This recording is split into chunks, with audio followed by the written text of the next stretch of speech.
and welcome to the Badhumanist look at Unholy Death Knight. So, as always, I'm going to be going through and outlining the passives and abilities that the Unholy Death Knight has, following that up with a in-depth look at each of the talents, talk about synergies, combinations, things like that. After which I will talk about stats and stat synergies. Again, this is not going to be detailed as far as this is going to be your stat weights, but it will be um, talking about what stats might work well, what stats kind of synergize with certain abilities or certain masteries, things like that. And then I will end with a overall summary, thoughts, and kind of hopes for the future. So as always, let's start with our passives. So we have Sudden Doom, which is your auto attacks have a chance to make your next Death Coil cost no runic power. So basically it gives you a free proccing Death Coil based off of your auto attacks. Runic Corruption is next, so each runic power you spend has a 1.4% chance to increase your rune regeneration rate by 100% for 3 seconds. So again, they used to have these as separate talents a while back. They've now basically just rolled them into each spec, and Unholy gets this one here. On a Pale Horse, this is true for all Death Knights. You are as hard to stop as death itself, increasing your mounted speed by 20%. The mastery here is Dreadblade, so increases the damage of your shadow damage abilities. So again, any ability that does shadow damage will be improved by your mastery. Now, there's one ability where this kind of plays in a little bit awkwardly, and that is Scourge Strike. So Scourge Strike is half shadow damage, half physical damage or regular melee damage. And on your damage meters, it will actually separate those two into two separate abilities, and again, only the shadow part will be scaling with this. Dark Sucre, so when you kill an enemy that yields experience or honor, your next death strike within 2 seconds is free and heals for more amount. So again, this is kind of a leveling in the world type thing. Give you a nice little free death strike every once in a while. Alright, so let's talk about abilities. Rune Forging, of course, is still here. So again, you have the 3 still, Razor Ice, Fallen Crusader, Stonesin Gargoyle. Fallen Crusader is going to be what you're going to be going with in Unholy for the 2 hands, of course. It's the same as it was previously. It's a chance to heal you and then increase your total strength by 50% for 15 seconds. Raise Dead is here. Again, that's how you get your little dead buddy over here. Raise Ally is still here, 10-minute cooldown. It does cost 30 runic power, and you can then raise a dead, so you get a battle res. Path of Frost is still here, same as before. So Outbreak costs 1 rune, deals shadow damage, and surrounds the target in a miasma for 6 seconds and affects nearby enemies with Virulent Plague. So let's see if I can actually use this right now. Okay, no, need a target. So when you have a target and you hit the ability, you'll see that it does in the end kind of create a little area around it that will basically cause the disease to spread in an AoE sense. It'll be easier to see when I'm up there in melee. Mind Freeze is still here, 15-second cooldown, interrupt. Icebound Fortitude you get in Unholy. Again, this is a DR. Festering Strike is one of your main abilities here. It strikes for a bunch of physical damage and infects the target with 2 to 3 Festering Wounds. The Festering Wounds are a legion that will burst on death or when damaged by Scourge Strike, and they deal a bunch of shadow damage and generate 3 runic power. Now, when you hit with Scourge Strike, only 1 ever bursts. These, by the way, can stack up to 6. It doesn't exactly say that, but you can get up to 6 of these. Any more than that, and it just caps, so you won't get any more after that. And every Scourge Strike you use burns 1. Now, I actually have a talent that's going to mess with this, so I'm going to change that for right now. Cool. So, Scourge Strike is the other ability that I hadn't mentioned. I talked about it earlier. So, an Unholy Strike that deals physical damage and shadow damage and causes 1 Festering Wound to burst. So again, this is like your 1 rune ability. It should be noted that 2 of these do more damage than a Festering Strike does. So again, if you add together the physical and the shadow damage portion of Scored Strike, you end up getting more damage than you would out of a Festering Strike. So really, Festering Strike is just there to provide you with the Festering Wounds, and then Scored Strike in general would be a better DPS rune spender of your two main ones. So we have Raised Dead. Let me change some other talents actually here as well. Yeah, that's fine.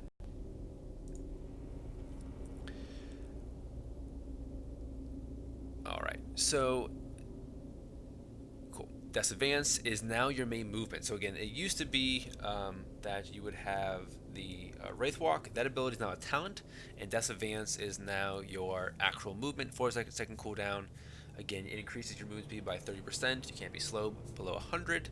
And again, passively with this, you cannot be slow below 7% of normal speed normally. We have Death Strike. Again, it heals you. Again, in general, you'll only be using this if you get it for free. It's very costly, 45 rating power. Death Grip, still here, 25-second cooldown. Death Gate, again, you can port back to up and hold it back to do your rune forging and such. Death Coil is going to be your main rune spender. So fires a blast of unholy energy at the target, causing 905 shadow damage to an enemy, reduces the cooldown of Dark Transformation by 1 second. Again, that part is part of a talent that I'll talk about later. Death and Decay is still here. It corrupts the target ground, causing a bunch of shadow damage over 10 seconds. The target's within the area. While you remain within the area, Scourge Strike will hit all enemies near the target. I'll be talking about this ability a little bit later. Dark Transformation is one of your cooldowns. It transforms your ghoul into monstrosity. So again, let me pull up my ghoul back. There we go. And then if I Dark Transformation, again, you'll see that I actually have two dudes because of one of the talents I'm taking. But yeah, my main dude, Plague Chewer, now again turns into the monstrosity. And so the ghoul abilities will be empowered. I'll actually read those off here now. So normally, your pet has Claw, just dealing damage. Dark Transformation turns it to Rakes with the form Claws, dealing more shadow damage to all enemies nearby. So it basically turns it from a single target to a AoE kind of slash ability. You have Leap, which again just will leap behind the enemy. This now will charge to an enemy, which interrupts spell casting and immobilizes them, for 2 seconds. You have Gnaw, bite and tear the target's limbs, dealing light damage and stunning. This turns into a strike the enemy with smashing attack, dealing damage, which again before did very little, does a lot more now, and again stunning for 2 seconds. So all your abilities get empowered basically when you use that cooldown. Dark Command is the taunt, that is still here. Control Undead, still here as well.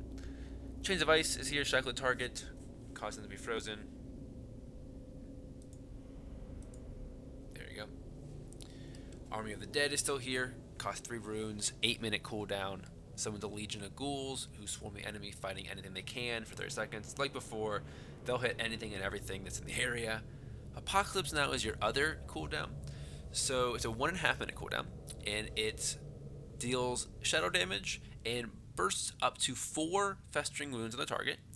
And for each one that bursts, it summons a Army of the Dead Ghoul for 15 seconds. So again, you can basically get up to 4 of them if you have 4 wounds. And again, the more wounds you have up to 4, the more ghouls will pop out. They do the same damage as Army of the Dead ghouls do. They're no different than that.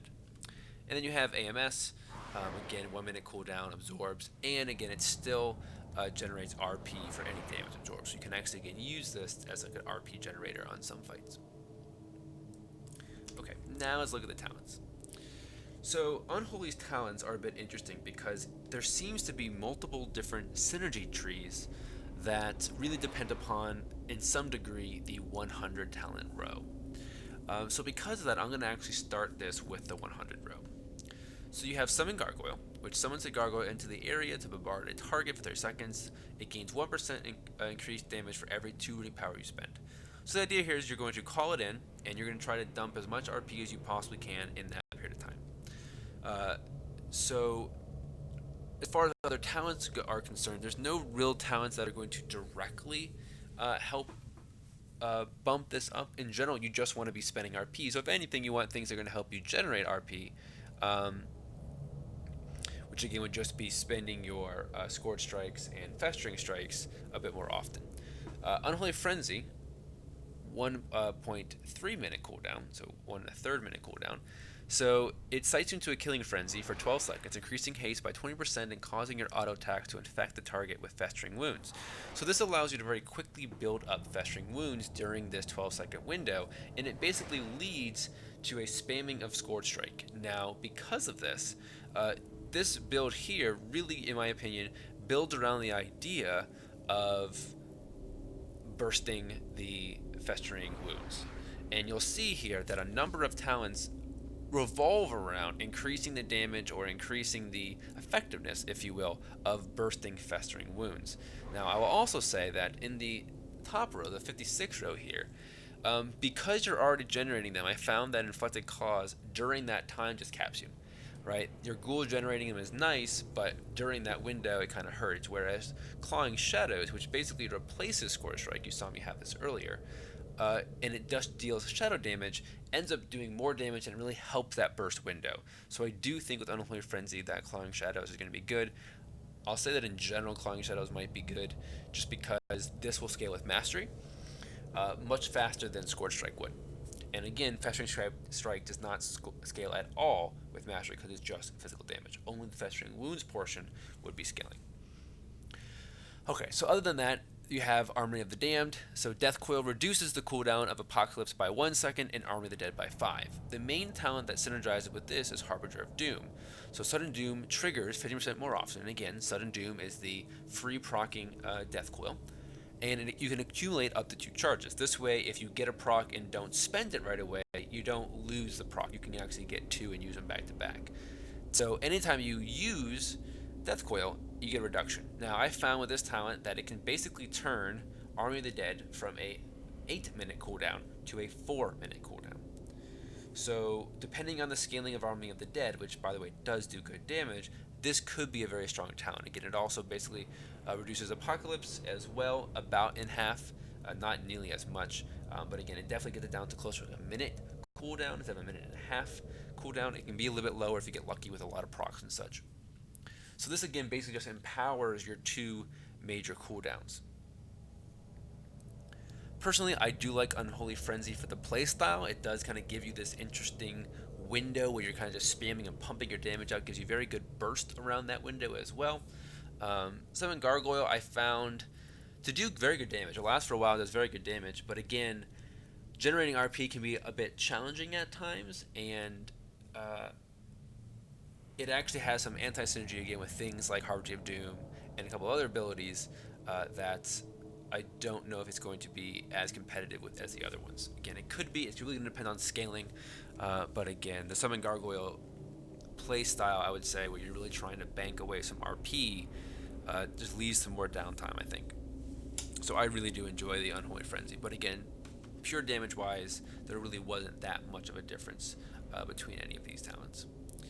Jumping back up down the 56 row, we have Infected Claws. So again, this is great with something like Army of the Damned or even Summoning Gargoyle, because again, it just basically is another way of generating Festering Wounds, which again, the idea is the more Festering Wounds you can generate without Festering Strike, the better. Festering Strike, I believe, will quickly kind of like lose its usefulness, because again, its physical damage will not be scaling with Mastery, and in general, again, 2 Scourge Strikes will end up doing more damage from rune wise than 1 Festering Strike.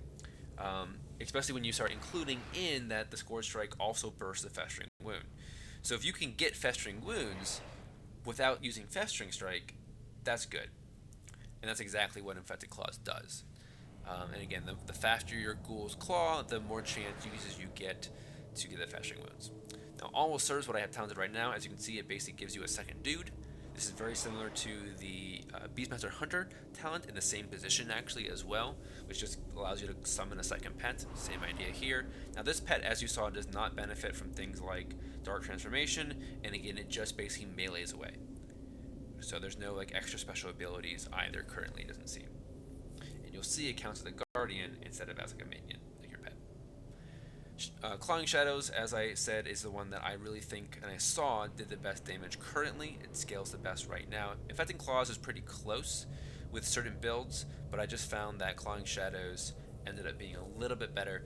If you were to take Army of the Damned, maybe Infected Claws right now would be slightly better in this current kind of like what I'm going to call Festering Wounds build. Um, so we'll have to see. So Clawing Shadow again is very good. It basically just turns your Scourge Strike into Clawing Shadows, which again is a pure shadow damage uh, ability, which that for will scale better with Mastery.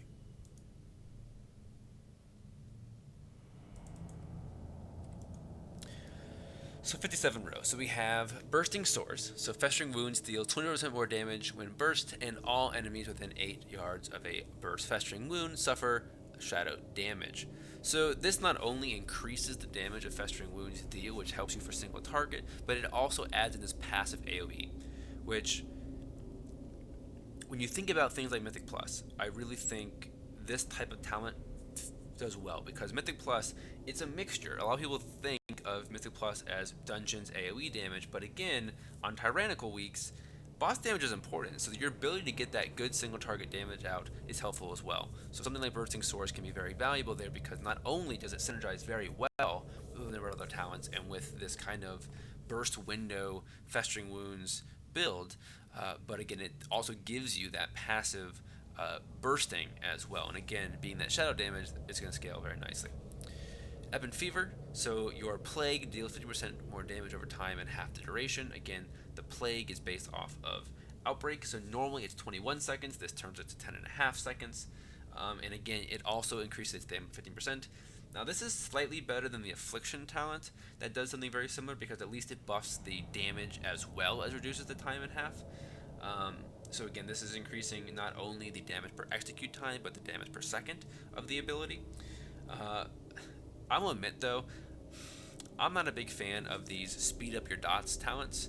I like the way that haste affects it better. I'd rather just, if that was the case, gain haste and therefore gain more ticks in the same window than reducing the time, because that just means I've got to outbreak more often. It just basically means that I am spending a rune on outbreak more frequently and not on something like a Clawing Shadows.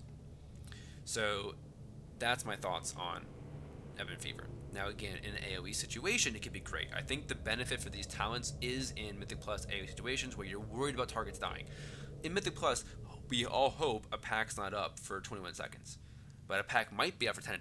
So you get that full damage in that window, you do end up doing more damage. So something like this could be very valuable for Mythic Plus, but you got Unholy Blight, which might be good as well. So this is a 1 rune.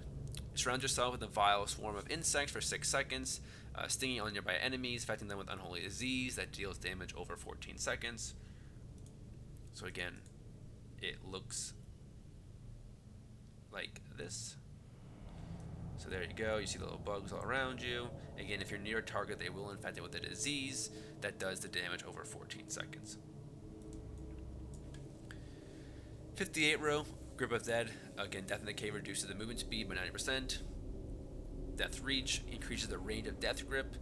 Killing the enemy also allows it to reset. Asphyxiate, forces the cooldown. It is a stun. Lift the target off the ground, stuns him for 5 seconds. 5 seconds is a pretty long stun in BfA, it should be noted, so that's actually pretty decent. 60 row, you have Bursting a Festering Wound has a 10% chance to grant Runic Corruption. So again, you're starting to get some of this synergy here, where not only are in this build are you trying to burst Festering Wounds, but then you get a higher percent chance to gain more runes through Runic Corruption. So again, in this Unholy Frenzy, you're just getting a bunch of runes to be able to dump a bunch of Clawing Shadows or Score Strikes into the target. So again, there's that kind of synergy there. I already mentioned Harbinger of Doom earlier. It's very good with Army of the Damned. Again, getting free Death Coils is very nice. Now, it should be noted that something like Summon Gargoyle does not synergize with it, because this is spending Runic Power. Free Death Coils are 0 Runic Power. So again, that is not going to actually help you there. Soul Reaper is the other one here. So rips out an enemy's soul, dealing a bunch of shadow damage over 8 seconds. If the enemy that yields experience or on it dies while infected, you gain 10% haste for 8 seconds. Now, the other important thing about this ability is it generates 2 runes. So the idea here is, again, this is kind of like what I'm going to call your rune row. So, uh, wow, pestilent pustules. Wow, basically is going to give you more runic corruption, which is going to give you more runes that way. Harbinger of Doom just basically allows you to use free and not use up runic power, which again is nice there. Soul Reaper just generates 2 runes for you every 45 seconds, as well as doing damage. So this one I found to be a bit more controllable. I think that the total rune generation, Pestilent Pustules, does do slightly better rune regeneration, I found, than Soul Reaper. But Soul Reaper, again, having that damage on it is actually pretty strong. And more importantly, if you could use it, again, to kill targets, getting that 10% haste could be very good. So again, Mythic Plus, things like that, where you can basically, snipe low targets. And again, think about it. Mythic Plus, a lot of things die within 8 seconds. So being able to use that to kind of not only generate runes, but also gain that 10% haste could be very, very valuable. Whereas this, I think, might be better for more raid style fights where there's not maybe as many ads or not as reliable ads, but time will tell. 75 row, anti-magic cell absorbs more damage and lasts 5 seconds longer. Again, that basically empowers this. It is, because there's more damage absorbed, that does mean you can get more RP from it. So there's a slight DPS synergy there, very, very slight, but it is there. Death Pact, 2-minute cooldown, basically creates a death pact that heals you for half of your maximum health, but also then absorbs incoming healing up to 30% of your max health. So again, you get a shield, can stay alive, but you can't be healed for a little while. As a healer, I don't mind people taking this because I get HBS technically from healing shields off, so I don't mind you taking that one bit. Wraithwalk is a channel, 1-minute cooldown. Again, we saw this before. This is what it was in the past. So again, DKs, one of the slowest classes, you now have 2 movement speed abilities. One on a 1-minute cooldown, one on a 45-second cooldown. So they listened, I guess, right? They gave you a little bit more movement here. 90 row, Pestilence, Death and Decay damage has a 10% chance to apply a festering wound to the enemy. Again, this is very much like Infected Claws in the sense that this is a way of generating festering wounds without using Festering Strike. So again, you kind of can see the theme of this build here in a little bit, where it really is all about that. Now, I will admit that 10% chance is pretty low. It tends to be that you maybe get 1 per Death and Decay, right? You might get 1 wound per time you cast Death and Decay. Again, it's a 30-second cooldown, so 1 rune every 30 seconds isn't great. But again, that it kind of fits in that idea here. Defile is actually the talent that I like a bit better. One other thing that I should mention about Defile when I'm talking about Death and Decay is, even with the wound generation, it's questionable whether Death and Decay is worth a rune on a single target. In AoE situation, it's always useful, right? If there's more than 1 target, it is 100% always a DPS increase. However, if you're only on 1 target, especially if you take Clawing Shadows, it actually is not a DPS increase, even with the fact that it can give you a Festering Wound with this talent in single target. So, you will only use Death and Decay in AoE situations. With this, again, it makes it kind of borderline, whereas one of those things where, like, it might be useful, but I found that, again, even if you include the damage of the Festering Wound you're gaining, spending the 1 rune on Clawing Shadows, doing the Clawing Shadows damage, as well as doing the damage of bursting 1 Festering Wound, ends up being slightly equal to, if not above, this. So I have a feeling that these might scale differently at 120, and therefore I can't imagine them not making you use Death and Decay even on single target, but we'll have to wait and see. It won't matter, however, if you take Defile, because Defile is always worth using. So Defile, again, replaces Death and Decay, and it defiles the targeted ground, dealing more shadow damage, and again, while you remain in it, Clawing Shadows will hit all enemies near the target. It also, if enemies are standing in it, will grow in size every second. So again, this is of course great in Mythic Plus and stuff, because you have this big, huge area that you're kind of doing damage in. Again, it also reduces the cooldown, by the way, to 20 seconds, down from 30 seconds. So with the file is always worth using, right? So again, if it's off cooldown, put it back on cooldown. It is better than any other rune ability you could be using for the most part, other than refreshing a outbreak. Epidemic is the last talent here, so it causes each of your plagues to flare up, dealing shadow damage to the infected enemy and additional shadow damage to all other enemies near them. This is basically just good for AoE situations, and even then I question it. So the damage it does is relatively weak. The splash damage is nice for AoE. The idea is like this. Let me actually show you. Okay. So the idea would be something like this. So in an AoE pack kind of situation over here, I will be able to spread my disease with Outbreak, and then I'm going to Epidemic after that, and they will all explode. So again, I would, Death Decay, Outbreak, you can see they're on all those targets, and then I can Epidemic, and then they would do the damage. If you look at the combat log, right, that's the explosion there going on. So yeah, that's what this talent does. I just think the damage currently is really weak, and I prefer something like the file. I don't like the fact that, again, it costs runic power, so you're basically taking away from Death Coil. So again, it's helping out with Summon Gargoyle, because again, you can use that with Summon Gargoyle to help increase, but again, it has kind of counter synergy with Army of the Damned, and again, it just doesn't really seem to fit nice with the current kind of damage output that it's currently providing. So the file, I think, is a better talent for those kind of situations, and it's easier to manage in a lot of ways as well. So that is the kind of the talent set. So like I mentioned, I really thought of basically two different types of kind of builds. One was around Unholy Frenzy, where again it would be something like this. Now again, Pestilence is possible. In fact, the Claws is possible with this as well. I personally found that this build at 110 was slightly better in DPS.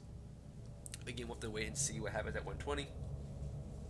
The other build was, again, based around Army of the Damned there. So again, the file is still good here, but again, Harbinger of Doom is actually really, really good for this one. And again, at this point in time, because you're not bursting as much as you were before, and because you're using Festering Strike a bit more here, you can either go with Infected Claws if you want to use Bursting Swords. I would say something like this would be better with this setup, because again, you need a way to generate more Festering Wounds. However, if you want to go with Clawing Shadows, which is fine, I do think Unholy Blight might be slightly better here, just because again, the extra damage that it's doing is pretty decent, especially when you're not bursting as much as you were before. Again, in an AoE situation, hard to tell. They both have that AoE splash. We'll have to wait and see. Overall, though, I did find that the Unholy build, for me, ended up being a little bit better. Again, I am interested in Soul Reaper as a talent. I do think that Soul Reaper will have its place, especially in Mythic Plus. But again, for pure single target, I did find that Pestilent Pustules was slightly better as a gross sounding talent. Alright, so let's show off this rotation now. So again, you can of course track the kind of rotation here on the left hand side of the screen. Alright, so let's call in our army. Get you big. Get you going. And then you just kind of go to town. So again, because I'm getting all those things from the audio attacks, I don't have to worry about it much. I can use to summon even more ghouls going now. Of course, my ghouls aren't attacking because I had it on passive. Oops. But yes, this is basically it. You defile on cooldown, Death and Decay when you can. Again, Outbreak to get your plague up. And this is basically it, right? I'm at 6 stacks. You can see the Festering Wounds stacks there. You kind of burn those down. Your goal is to kind of keep them basically around 2.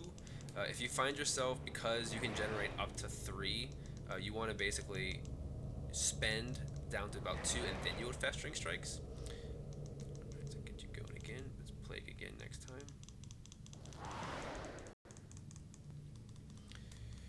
And yeah, this is basically the kind of the base rotation. You Festering Strike to build up, you then score Scourge Strike to burst those to get them down. You'll see Unholy Frenzy is coming off soon. I'm going to try to burst all the way down because, again, Unholy Frenzy is going to generate a bunch when I get that off cooldown. So there we go again. And yeah, this is the base kind of rotation here. Now again, I didn't have my pets going in the beginning, so they don't look at the damage meter because it's going to be a bit low for what it would actually normally be. Because again, normally your pets would be attacking the whole time, and I had them on passive. But this is the basic idea.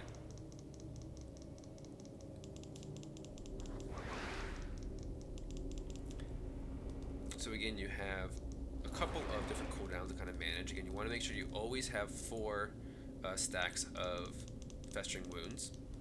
And you really don't ever want to Scourge Strike Clawing Shadows without a Festering Wound on there. A lot of its damage comes from the bursting effect of that. Again, you always want to keep up your Plague. Your Plague is a great damage per execute time ability, so that's definitely one you're going to want to be keeping up. And so yeah, that is the Unholy. So let's talk a bit about stats. Well, crit is again going to be crit, right? There's no direct synergy with crit in this spec. There's nothing that kind of procs off of crits, things like that. So again, crit's not going to be any more helpful than it would normally. Again, I think it's best to think about crit as a type of random versatility. And I know that might sound weird to some people, but if you really think about it mathematically, every once in a while you do more damage. Now you do exactly double damage, which is nice, but every once in a while you do more damage. Versatility is every time you do slightly more damage. So it's one of those things where, depending on your crit strike chance, depending on your base damage abilities, which ability crit reverse is better is kind of dependent on that. Now we saw in Legion that versatility scaled quite poorly, right? You needed more versatility to get 1% than you would need to get 1% in a crit, and therefore crit for a lot of classes, not all, but for a lot of classes was more valuable than verse. So we're gonna have to wait and see. They're still, I think, tuning how much stats are going to be what percent at 120, and that's going to have a big effect on what the stat weights are. Haste, again, definitely is going to have some value for this spec. Again, not only does it help increase the tick time of your dots, is this including things like Defile, Death and Decay, as well as Outbreak, but you also have Haste could affect your rune regeneration rate, which can be very important as well. Now again, Unholy Frenzy gives you haste, it increases haste by 20%, so again, that is going to help as well. As a whole, I don't think you're going to want haste to be your best stat by any stretch, but again, I do think it's going to obviously have some effect on the overall value, just because of how much damage, again, is coming from things such as your pet attacks, things like that. Again, I mentioned Infected Claws as an example of that, a talent that, again, would benefit from haste some. We'll have to wait and see. Mastery, I do think Mastery is going to be pretty good just because, and we can kind of take a look over here at the damage breakdown, but in the build that I had, if you take out your pets, right, you have melee, Festering Strike, and that's it for physical. Everything else is shadow. So a Mastery that basically increases the damage of your shadow abilities is going to be quite good. Again, Clawing Shadows is all shadow, Death Coil is all shadow, Festering Wounds are core shadow. They might not count as an ability, however, we'll have to see on that. Your Plague, of course, Defile, you get the point. Right? A lot of your damage is going to be coming from shadow, so anything that directly increases those damages is quite nice. So again, if, for example, if Mastery, which probably will, is going to be scaling at a higher rate than Verse, it's going to have greater value. So overall thoughts on Unholy. My overall thoughts on Unholy are as follows. I think the spec is missing its identity.